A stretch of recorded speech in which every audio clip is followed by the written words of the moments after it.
Imagine going to sleep on a Monday night, right in the middle of, honestly, the most bulletproof, wildly profitable bull market of the decade. Oh yeah, the vibes were just immaculate. Right, your portfolio's up, all the headlines are just raving about, the latest AI breakthrough, and you just feel this undeniable sense of momentum. You feel like a genius, basically. Exactly, we all do. But then you wake up on Tuesday morning, you grab your coffee, check your phone, and you realize that a single drone strike halfway across the world has just evaporated trillions of dollars in market value. Just wiped it out. Poof, gone.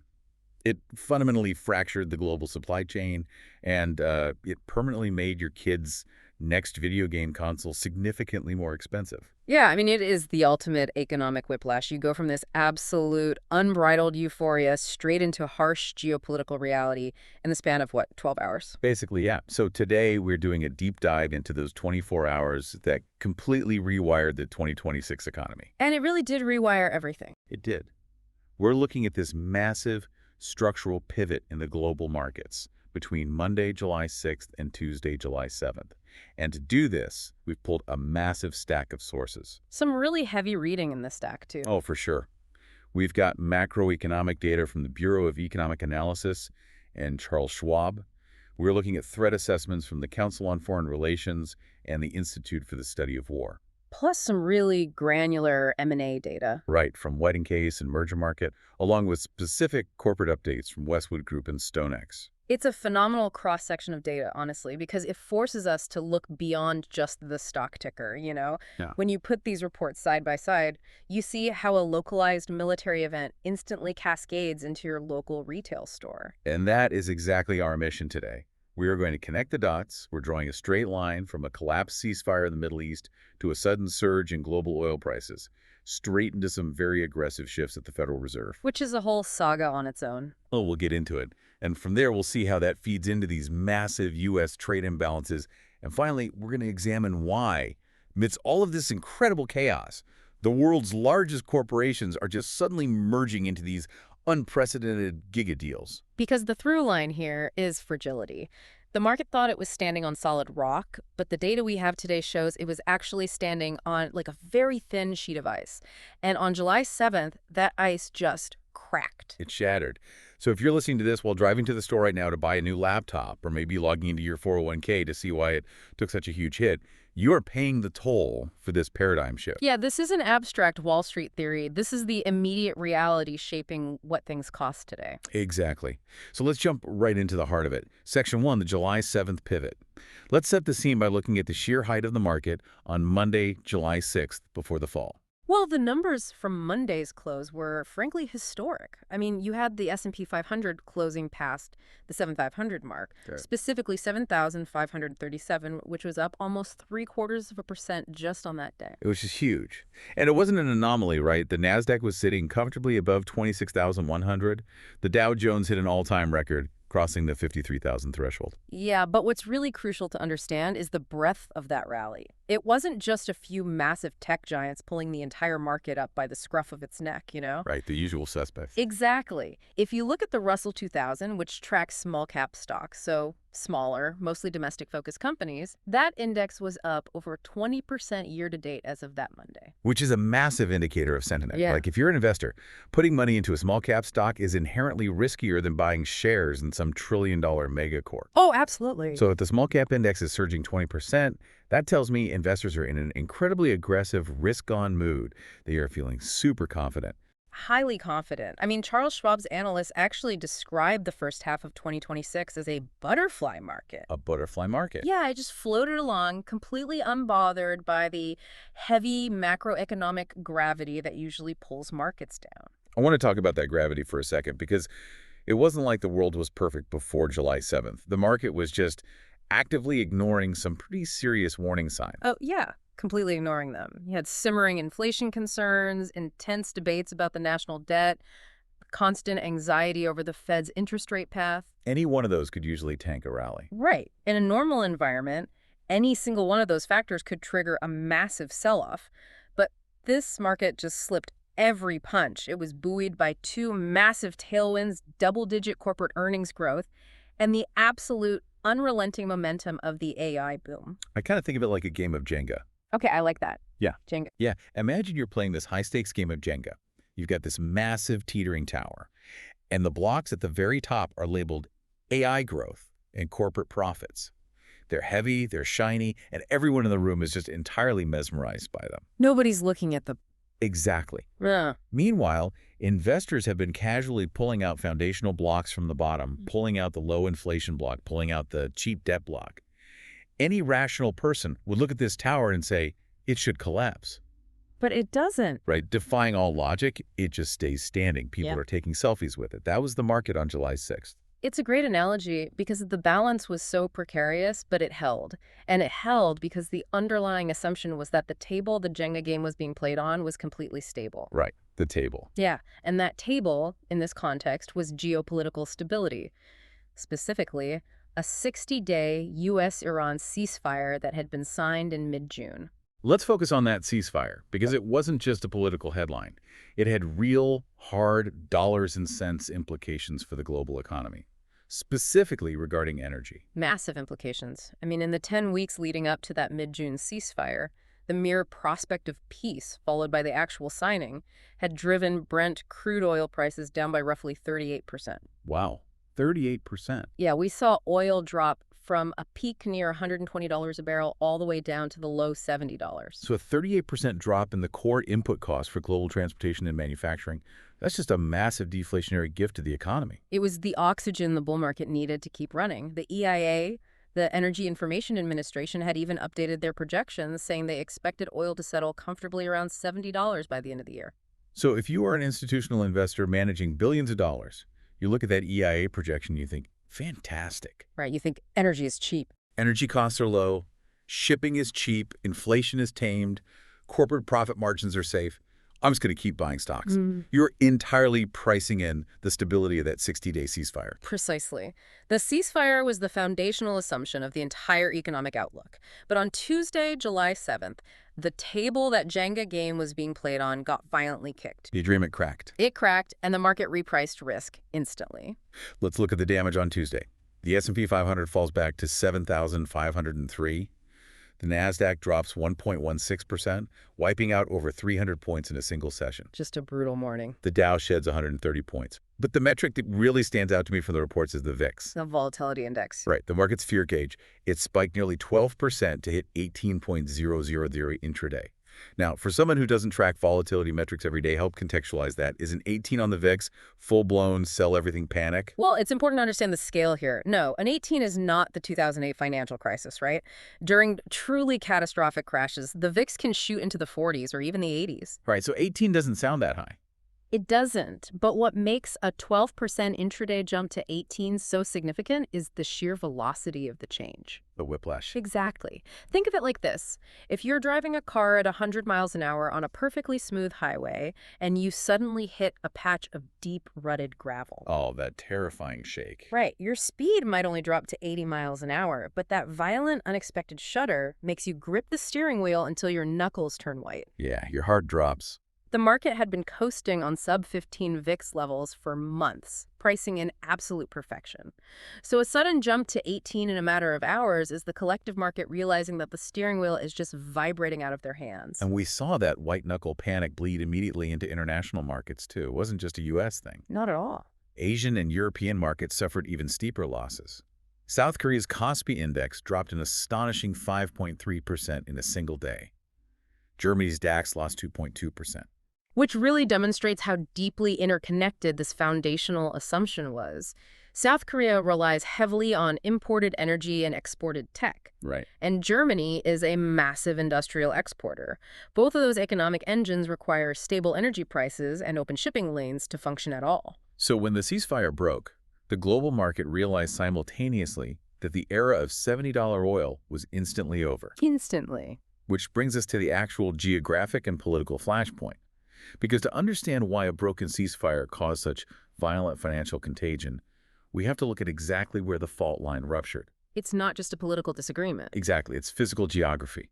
And that leads us to our next major focus, the Strait of Hormuz choke point and the energy shock. This is where abstract macroeconomic theory literally collides with the tangible reality of global commerce. Because the Strait of Hormuz isn't just a waterway, it is arguably the single most critical choke point in the entire global energy supply chain. Yeah, the numbers from the Council on Foreign Relations report are staggering. Roughly 20% of the world's total oil and liquefied natural gas LNG transits through this single, incredibly narrow strait. 1/5 of the energy required to power the globe has to float through this specific channel. Which means any disruption there is never just a localized issue. It is a mathematical certainty that it becomes a global macroeconomic event. Absolutely. When 20% of global supply is threatened, the price of the other 80% reacts instantly. So what actually happened on July 7th? We have the timeline from the threat assessments. President Trump officially declared the U.S.-Iran ceasefire, quote, over. Right. And this declaration was the political response to a rapid, highly aggressive succession of maritime attacks in the region. And in retaliation, the U.S. launched what military officials described as powerful strikes. The sequence of those maritime attacks is really crucial to dissect, I think, because it highlights the vulnerability of the commercial fleet. These weren't random skirmishes. No, they were targeted strikes on the arteries of global energy. Let's break down the specific incidents from the ISW reports. First, you have a Saudi-flagged crude oil tanker. Right. It was struck by a projectile while traveling south, roughly 8 nautical miles east of Lima, Oman. Which is right in the throat of the transit corridor. The strike sparked a fire, though the reports noted there were, thankfully, no casualties and the vessel remained seaworthy. But the message to the shipping industry was sent. Loud and clear. And they didn't stop there. In nearly the exact same geographical area, a Qatari LNG tanker was hit. This vessel, the Nakilat, belongs to Qatar's state-owned shipping company.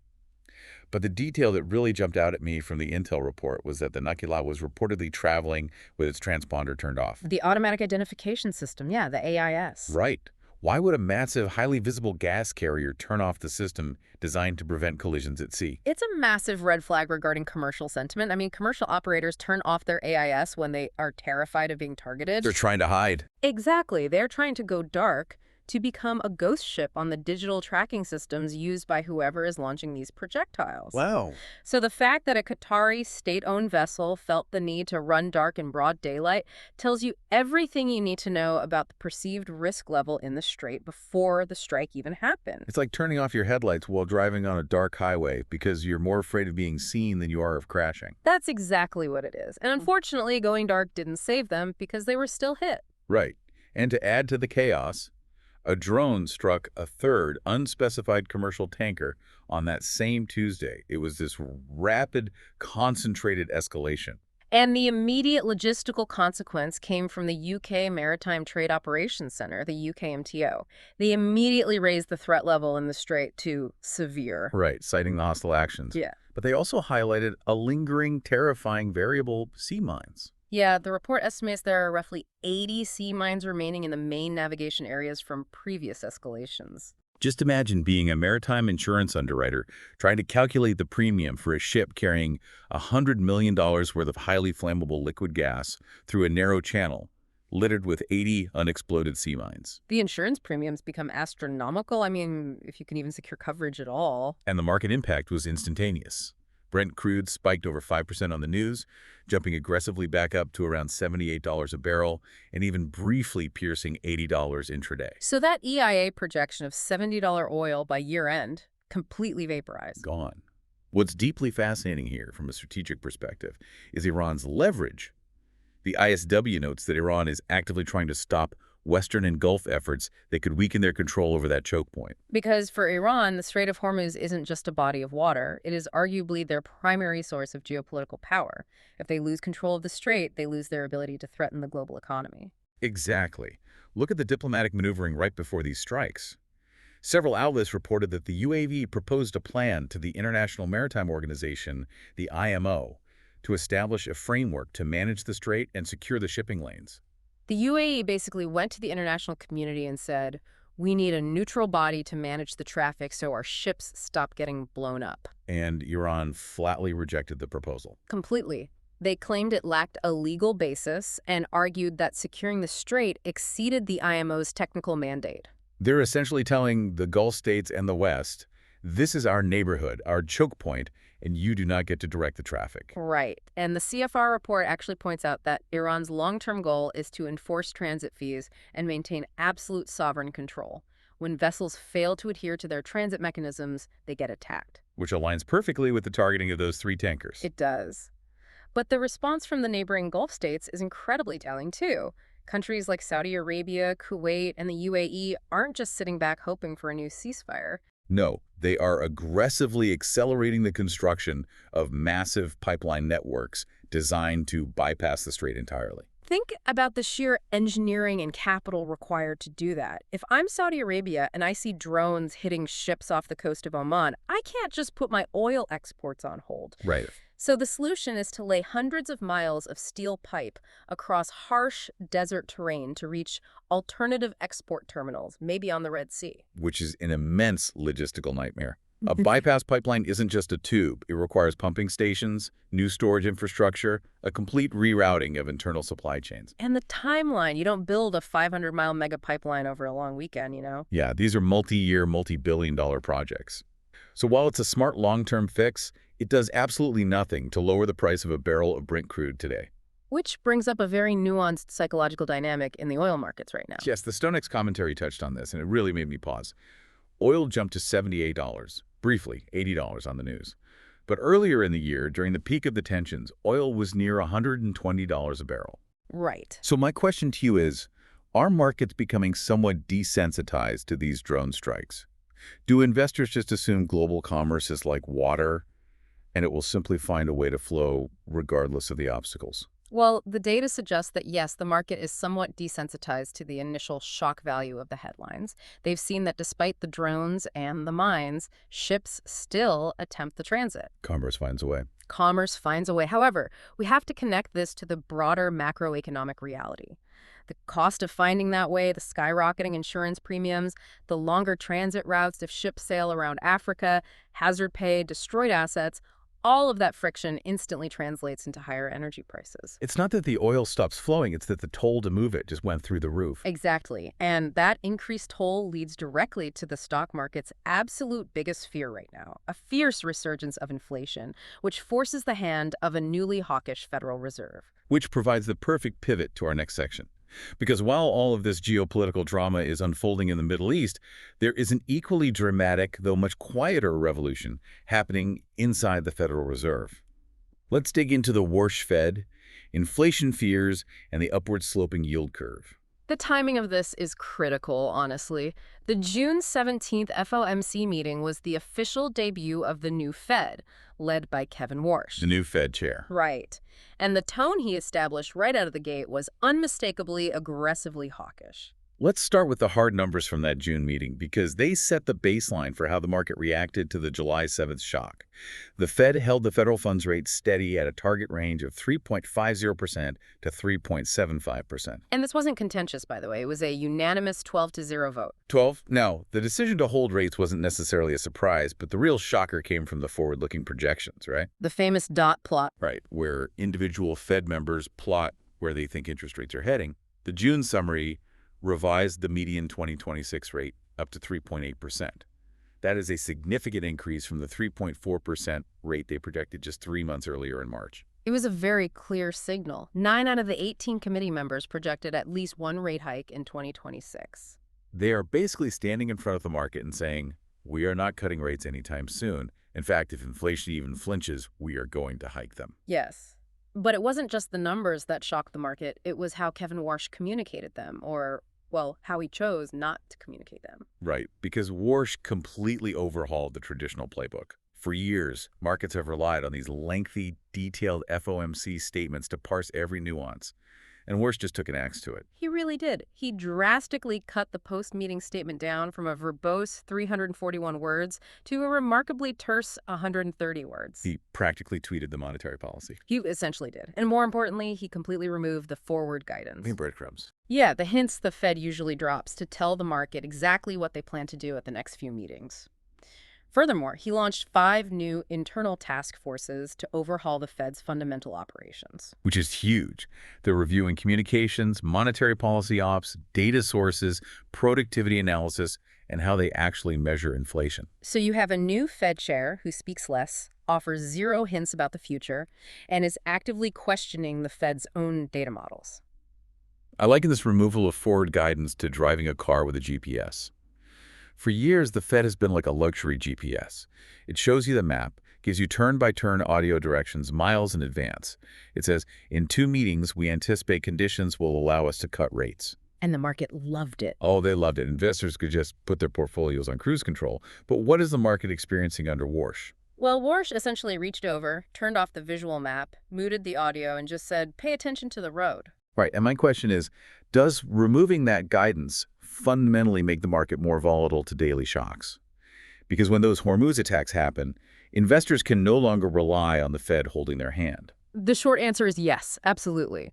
When the Fed stops providing a predictable narrative, the market becomes hyper-susceptible to real-time data.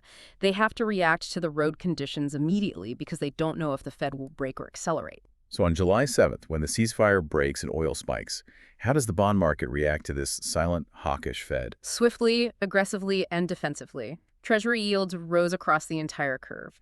The 2-year Treasury hit 4.23%.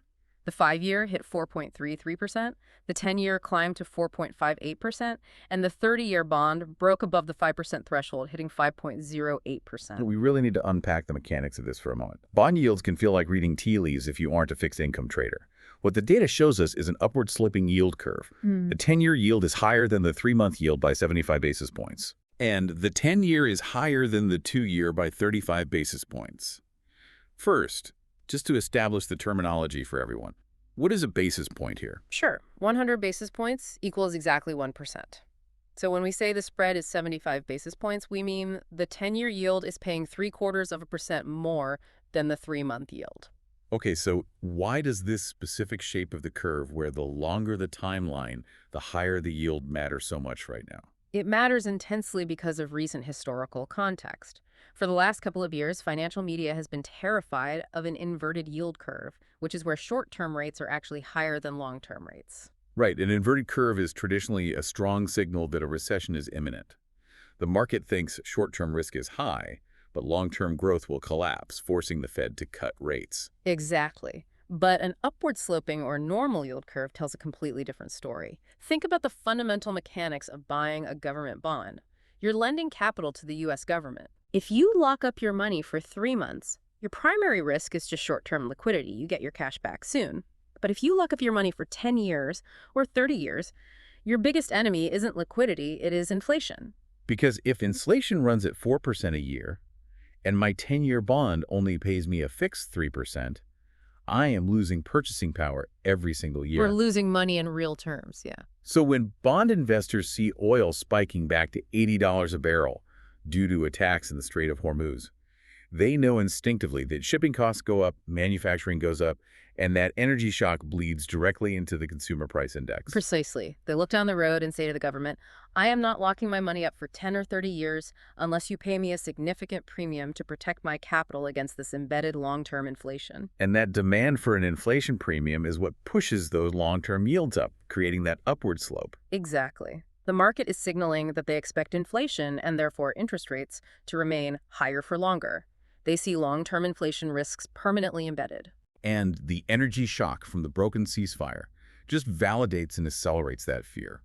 If oil stays high, inflation stays sticky, which makes Warsh's hawkish stance not just rhetorical posturing, but incredibly necessary. The Fed cannot cut rates to stimulate a wobbling stock market if an energy crisis is actively stoking an inflation fire. The market has to navigate this entirely on its own. They're forced to react instantly to the actual data. And the economic data released on that very same day, July 7th, regarding the U.S. trade deficit, it was a massive pothole on that road. It revealed a severe vulnerability that complicates the Fed's inflation fight even further. Which brings us to the next critical piece of the puzzle: macro imbalances, widening trade deficits, and the tariff paradox. Because while everyone was watching the explosions in the Middle East, the BEA dropped a bombshell report on U.S. trade for May 2026. The headline figure is just stark. The U.S. goods and services trade deficit for May widened sharply to $77.6 billion. Wow. That is a massive 42.2% increase from April's deficit, which was $54.6 billion. To put the mechanics of that in perspective, our exports actually fell by 3.2%, dropping to $317.7 billion. Meanwhile, our imports rose by 3.3%, climbing to $395.3 billion. And if you strip out the effects of price changes and look at the real goods deficit adjusted for inflation, it increased an astonishing 18.7% to hit a staggering $100 billion. We are buying vastly more physical stuff from the rest of the world than we're selling to them. And when you drill down into exactly who we're trading with, the bilateral deficits reveal some really fascinating shifts. Yeah, we were in a $20.6 billion deficit with Vietnam. We had a $20.1 billion deficit with Mexico, and that specific deficit jumped by over $5 billion in a single month. Taiwan was at $19.4 billion. China was at $14.5 billion. Even Switzerland, which gave us a surplus in April, swung to a deficit in May. Let's focus on that Mexico number, though, because a $5.3 billion month-over-month jump is huge. What are we importing so rapidly across the southern border? Well, while the specific line items vary, a jump of that magnitude points directly to the acceleration of nearshoring. Nearshoring, right. American corporations are actively trying to reduce their reliance on trans-Pacific shipping, precisely because of the geopolitical risks we just discussed. So they are moving manufacturing capacity to Mexico. Which makes sense on paper for supply chain security.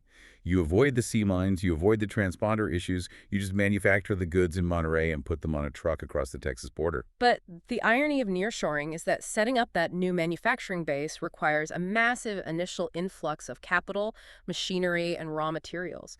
And once those Mexican factories are fully operational, the volume of finished goods flowing back into the U.S. explodes. Which paradoxically widens our trade deficit with our closest neighbor in the short term. Exactly. But here is the massive paradox that had economists scratching their heads on July 7th.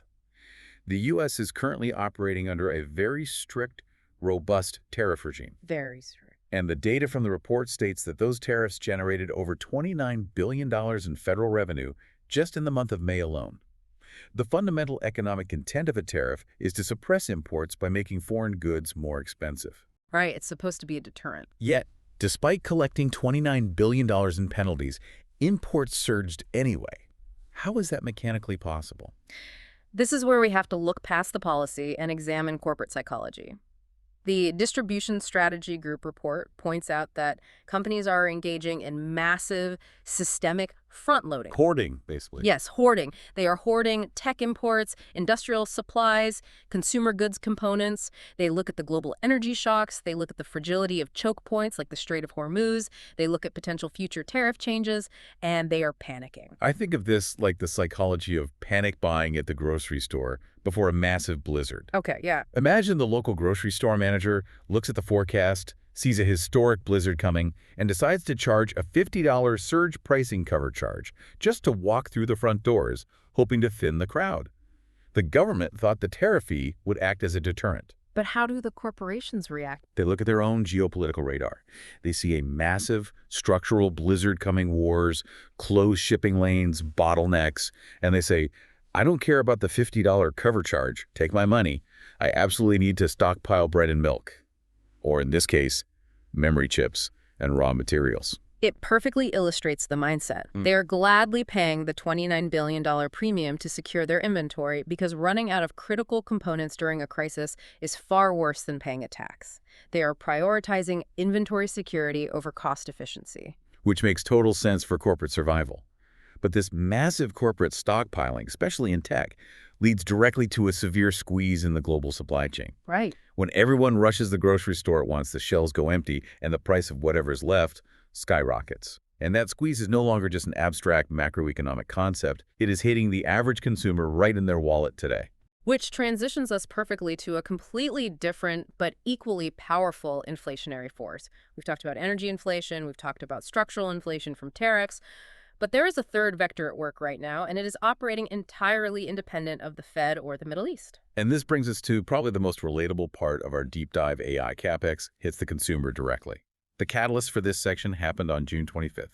Apple quietly updated their pricing, raising the cost on select MacBook and iPad models by up to $300. Depending on the configuration, that's an 18% to 25% price increase overnight on premium consumer electronics. And it wasn't an isolated move either. Microsoft followed suit just hours later, officially raising the price of their Xbox consoles by $100 to $150 effective August 1st. Which is wild. I need to pause here because anyone who has followed consumer electronics for the last 40 years knows the golden rule of tech of that it gets cheaper over time. Moore's Law, right? Moore's Law, economies of scale, manufacturing efficiencies, they all dictate that a gaming console released years ago does not suddenly get 25% more expensive. A flat-screen TV that cost $5,000 in 2005 costs $300 today. Tech is supposed to be deflationary. Historically, yes, technology has been the ultimate deflationary force. But what we are witnessing right now completely inverts that model. Both Apple and Microsoft blame their price hikes on the exact same underlying factor. The cost of high-bandwidth memory chips. Exactly. The data from Crestwood Advisors is stunning. The cost of these memory chips has doubled since 2025. And more alarmingly, they are expected to double again by the fall of 2027. What is driving this insatiable demand? We are seeing the direct, real-world consequence of the AI CapEx cycle. CapEx meaning capital expenditure. Right. The hyperscalers, the massive tech behemoths like Microsoft, Google, Amazon, Meta, are collectively spending over $350 billion a year on AI infrastructure. $350 billion a year. Yeah, they're in an arms race to build enormous, incredibly dense data centers to train and run the next generation of generative AI models. And those AI data centers don't run on magic. They require mountains of physical hardware, advanced processors, massive cooling systems, and critically immense quantities of high-end memory chips. And this is where the physical constraints of the real world collide with the digital ambitions of AI. There is only so much global manufacturing capacity for high-end silicon. The fabrication plants, the fabs run by companies like TSMC, they can't simply double their output overnight. It takes years and tens of billions of dollars to build a new fab. Exactly. So it's a zero-sum game for the existing supply. If the hyperscalers are using their massive balance sheets to buy up 90% of the global memory chip supply at a huge premium just to build AI servers, The supply left over for the consumer electronics market for the MacBooks and the Xboxes just plummets. and when supply plummets, the price skyrockets. This is a textbook example of how a specific technological advancement, this AI boom, is actively acting as an inflationary force on everyday goods. The foundational components of consumer tech are being aggressively siphoned off by the enterprise AI ecosystem. So if you're listening right now, you might be thinking, well, I'm not buying NVIDIA chips to build a server farm in my garage, so this doesn't affect me. But it absolutely does. You are paying what is essentially an invisible AI tax. You're paying it when you go to Best Buy to get your kid an Xbox. Or when you try to upgrade your iPad for work, the hyperscalers are passing the cost of their arms race down to the retail level, which raises a really sobering structural question about the future of consumer goods. It really does. I want to ask you exactly that. If the AI infrastructure build-out takes priority over absolutely everything else in the supply chain and the hyperscalers have bottomless pockets, are we entering a new era where standard consumer tech simply becomes significantly more expensive permanently? Well, the current trajectory suggests that yes, at least for the medium term, the era of cheap consumer tech might be suspended. To survive in an environment characterized by geopolitical shocks, supply chain bottlenecks, and the absolute existential requirement to invest billions in AI, corporations are coming to a very stark realization. What's the realization? How do you survive that kind of multi-front macroeconomic assault? You need one thing above all else, absolute scale. Scale. Yeah. You cannot weather this storm if you are a mid-sized player. If you're mid-sized, you get crushed by the tariffs, you get outbid for the memory chips, and you get swallowed by the AI costs. Right. You need massive capital bases, complete end-to-end control over your supply chains, and the sheer gravity to force global suppliers to prioritize your orders over everyone else's. And that imperative for scale sets the stage perfectly for our final and perhaps most explosive trend, the giga-deal era and corporate consolidation. Because corporations aren't just trying to grow organically, right? They're buying scale. The numbers in the M&A space are mind-boggling. Global M&A hit a record $3.16 trillion in the first half of 2026. $3.16 trillion. That's a 44% increase year over year. But what is truly remarkable isn't just the total volume, it's the staggering size of the individual transactions. The Merger Market Report declares that we have officially entered the giga-deal era. Which is such an apt term. It is. In just a 6-month window, there were 6 distinct M&A deals worth over $50 billion each. Those 6 massive deals alone accounted for 16% of the total global M&A volume. Let's highlight some of these specific deals across different sectors because it shows how widespread this panic for scale is. It's not just tech buying tech. In media, we saw Paramount and Warner Bros. Discovery merge. That deal created an enterprise value of $110 billion. And we should define enterprise value quickly, as it's more comprehensive than market cap. It's essentially the theoretical takeover price. It calculates total market cap, adds in total debt, and subtracts cash. So $110 billion EV means the combined entity has immense financial mass. And what's crazy about that specific media deal is they actually beat out a signed all-stock merger offer from Netflix to get it done. They had to combine just to have enough weight to fight off the streamers. Exactly. Then look at real estate. Equity Residential and Avalon Bay merged in a $69 billion deal, the largest modern REIT merger ever. And the consolidation in tech and AI is even more aggressive. OpenAI closed a $122 billion funding round. SpaceX executed a massive $86 billion IPO. Just to underwrite that single IPO, Wall Street banks generated an estimated $500 million in fees. The scale of the capital is hard to comprehend. But let's look at how this ties back to AI-consuming resources. In the energy sector, Devon and Coterra merged in a $25 billion deal. Why? The explicit reasoning was to create a multi-basin shale major specifically designed to feed the power demands of AI data centers. Energy companies are consolidating just to generate enough electricity for tech companies. And similar moves in industrials. Solstice Advanced Materials acquired Element Solutions for $14.5 billion. Mastech bought Superior Group for $1.65 billion, explicitly to build out data center infrastructure. But out of all of these massive transactions, my absolute favorite, the wildest oddity of the bunch, happened in the retail sector. Oh, the GameStop transaction. Yes, the data shows GameStop shareholders officially approved a measure to massively increase their share count, specifically to fund the acquisition of eBay. GameStop, a brick-and-mortar video game retailer, buying eBay, one of the original giants of e-commerce. It sounds absurd at first glance, like a meme stock fever dream. But if you break down the financial engineering, it makes a ruthless kind of sense. The wildest part isn't the acquisition, it's how they're doing it. GameStop actually holds long-side put and call options on eBay expiring in 2028. GameStop is operating less like a retailer and more like an aggressive hedge fund.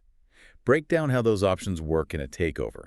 A call option gives you the right to buy a stock at a specific price, right? Correct. So a call option gives GameStop the right to buy eBay shares at a predetermined strike price anytime before 2028. If GameStop announces their intention to acquire eBay, eBay stock naturally shoots up as speculators rush in. But because GameStop already holds those calls, they've locked in a much lower purchase price for a massive chunk of eBay's equity. Exactly. They're legally front-running their own buyout to make it dramatically cheaper. That is brilliant. But what about the put options? A put gives you the right to sell at a specific price. How does holding the right to sell help you buy a company? It functions as downside protection. It's an insurance policy. If the deal falls through, or if eBay's business starts to fail terribly before closing, eBay's stock drops. As it drops, the value of those put options goes up significantly, hedging GameStop's overall risk. So they use newly issued shares to build a cash war chest. And they use options to mathematically rig the acquisition costs in their favor. It's financial judo. It really is. But stepping back, why are all these companies doing this right now? How is spending $110 billion on a media merger or using options to buy an auction site a defensive move? Because in a world plagued by the volatility we've outlined, unpredictable tariffs, fragile choke points, hawkish Fed corporations are using M&A to entirely rethink and secure their supply chains. The Whiting case data noted a specific focus on consolidating within the US-EU corridor, right? Yeah, they are desperately trying to insulate themselves from chaos in the Middle East and Asia by buying domestic or European assets. And they're building the capital bases required to compete in the AI space. You simply need immense scale to survive the AI capex crunch. And it's crucial to note who is doing the buying. Strategic buyers, meaning actual operating corporations like GameStop, Paramount, Devon, accounted for 76% of deal volume. Private equity actually took a massive step back. Which ties perfectly back to Kevin Warsh and the Fed. Private equity relies on cheap debt, but with the Warsh Fed holding rates high, capital is too expensive for PE. So cash-rich strategic buyers are stepping into the void. It reminds me of video games like Katamari Damacy. Have you seen gameplay Katamari? Where you control the highly adhesive ball and roll up objects to grow larger? Exactly. You start off tiny, rolling up thumbtacks and erasers. But as you get bigger, your gravity increases, and eventually you're rolling up cars, skyscrapers, continents. In this turbulent 2026 economy, the only way for a corporation to survive is to be the Katamari ball. You have to roll up everything around you. Secure hard assets, secure supply chains become so massive you were too big to fail. GameStop buying eBay using a hedge fund option strategy is proof that achieving massive scale is the new baseline survival tactic. If you aren't the one eating, you are going to be eaten by someone else's Katamari ball. It's an incredibly brutal, consolidating landscape, and it's the direct logical result of the systemic fragility we've unraveled today. So let's bring it all home and trace the dominoes one last time. We started by looking at a butterfly market that felt solid, totally ignoring macro risks.